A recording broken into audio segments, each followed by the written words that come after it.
Hi, this is Bruce Bishop from ChronicleT.com. I'm here once again with Tim Alcorn from AM 930 WEOL. Tim, we're in a little different home today because we're filming a little early, and that booming voice of yours doesn't go over well in a packed room. Well, we always talk about the fact that we are at Corks and Stubbies at 5 Points right in downtown Amherst. We're in Amherst, and the Stubby side was a little bit crowded today, so we've come over to the Cork sides of things. This is a beautiful location, and of course, no matter what side you're on, whether you're on the Cork side or whether you're on the Stubby side, awesome food, and of course, we have enjoyed it through our many weeks here at Corks and Stubbies. Hard to believe this is now week 12, Bruce, as far as high school football is concerned, and we're down to 2. We're down to Midview, we're down to Avon, we're down to the Middies, we're down to the Eagles. That's it, only 2 teams left. You know, those were the teams that were both looking really strong right from jump this year, weren't they? Boy, you go back to that very first video that we shot. Sean Bennett joined me, and I remember you asked both Sean and I if you had to pick a team or two that will go the farthest from Lorain County this year, when all is said and done, who do you think it will be? And we said Midview and Avon. I actually said Avon. Sean Bennett went with Midview, so let's hope we get an answer this week, meaning they both win and they both keep going. Of course, if they both were to lose on Friday night, the 2015 season as far as Lorain County football would be over. So we make no bones about it. We're rooting for Midview. We're rooting for Avon this week. We want the season to continue for both of those teams. Absolutely. Well, let's talk about last week. We had kind of a rough week. We lost some teams. Boy, we had 6 Lorain County teams that made the playoffs, and obviously, if it's Midview and Avon that are left, that means 4 went down to defeat. North Ridgeville on Friday night got beat by Perrysburg, and of course, it's now Perrysburg that will be playing Avon this Friday night. So a tough end of the season for North Ridgeville. Boy, it was a strange campaign for the Rangers. Only the second time in school history that they make the playoffs. So congratulations to them for that. But boy, they were forced to go throughout most of the year without their star running back, Demario McCall. Saw limited action in the ball game against Perrysburg, but he just wasn't able to get to full strength all year long. But hats off to the Rangers, but a tough loss for them. Of course, on Saturday night, 3 teams went down to defeat. Columbia got hammered at home by Smithville. And Saturday night, Elyria High, they played a very competitive game, but went down to Lewis Center, took on Olentangy Lewis Center High School, and got beat by Mark Solis's club. We mentioned that the former head coach of Elyria and Lorain, now guiding Olentangy, he was able to lead the Braves past the Pioneers. And then the other game on Saturday night saw Firelands go down to defeat as they got beat pretty soundly in their playoff opener. And so let's get right to what we need to talk about. What's going on with these 2 teams this week? Well, this should be a lot of fun. Hey, when you're in the regional semifinal, in essence, the Sweet 16 as far as high school football is concerned, there's rugged competition. It doesn't matter. So, of course, as we've talked all year long on these videos here at Corks and Stubbies, Midview and Avon not only in the same county, not only in the same conference, but in the same division, in the same region. So they both move on with their wins last Friday night. Midview with the win over Olmsted Falls. We had that game on AM 930 WEOL. The Middies, they got a good battle from the Bulldogs. We tipped our cap that night and continue to do so. Olmsted Falls gave them a good ball game, but the Middies knocked them off. And, of course, they now take on Glenville. Now, Glenville, one of the Cleveland Powers for many, many years. They've got several players that have gone on to Ohio State and even the NFL, led by a great coach in Ted Ginn Sr. Of course, it was his son, Ted Ginn Jr., that was such a star at Ohio State. Well, they were in Division I for many, many years. So this year, they've moved back to Division II. That'll be a very stern challenge for the Midview Middies. I'm not sure Glenville's the team that they've been in years past, but they're still a very good football team. So Midview and Glenville Friday night, that game actually at Avon Lake High School, so it will be in Lorain County. They'll play that one over at the home of the Shoremen. And then, of course, Avon, we mentioned, they got to the regional semifinal last Friday night with a win over Medina Highland. Another impressive performance by the Avon Eagles. I think I mentioned last week, Bruce, they appear to be a team that's really peaking, really reaching that crescendo as the season gets into the late stages. Avon played very, very well, and they take on Perrysburg. Now, Perrysburg is actually seeded higher than Avon as far as that region is concerned, but Perrysburg, they were actually the poll champion as far as the writers' poll was concerned in Division II. So they are highly regarded. Took out North Ridgeville last Friday night.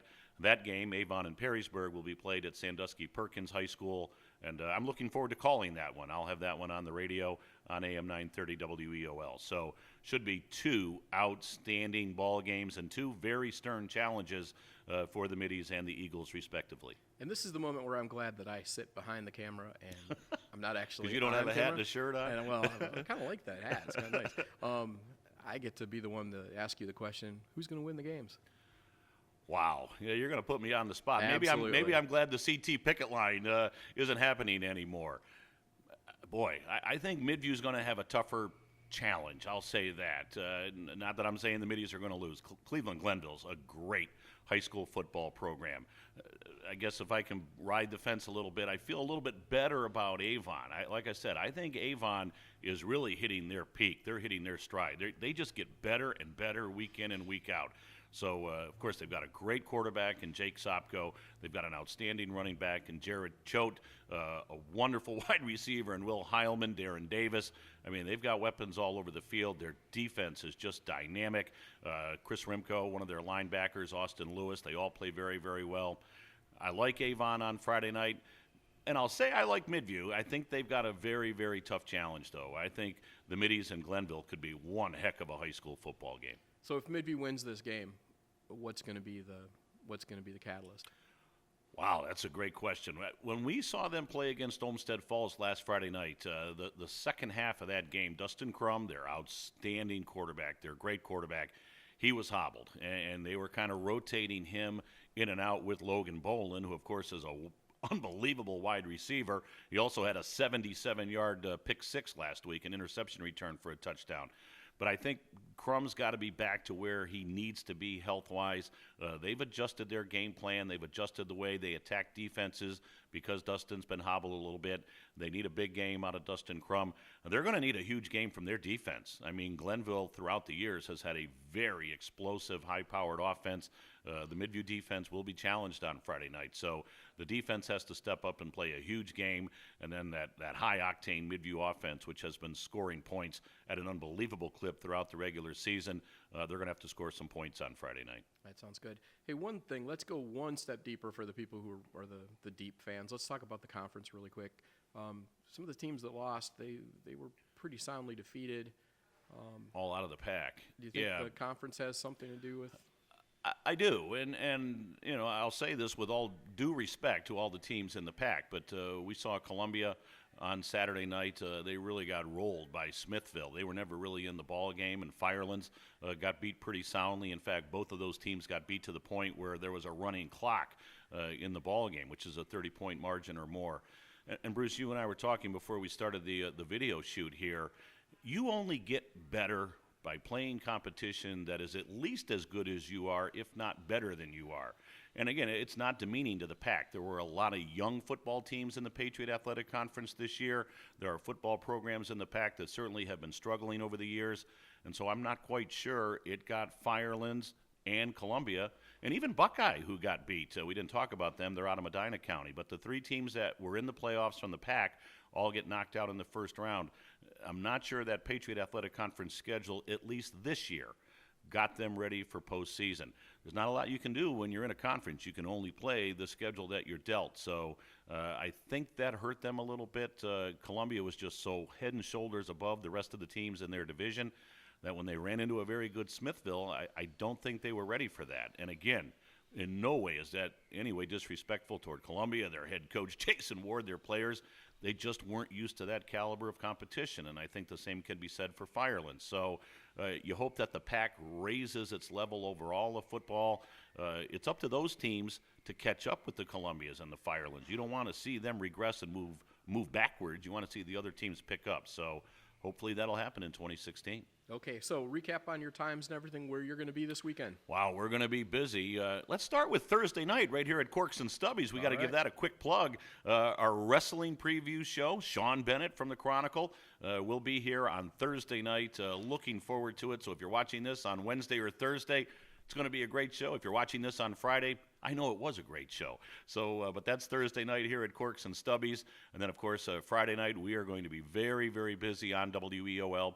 On the radio side, I'll be over at Sandusky Perkins High School. I'll have that Avon versus Perrysburg ball game. That'll be on the radio. And then Stream 2 from Avon Lake, as we mentioned, it'll be Midview and Glenville. So radio and stream, we've got both teams covered. All right. Well, hopefully we're back next week. You're Let's wearing both pieces of gear Now, again. that would be awesome. If I I'm know. back next week and I'm wearing both the shirt and the hat again, it won't be a repeat. It'll be a great thing. Sounds great, Tim. All right, we'll talk soon. All right, Bruce, thanks.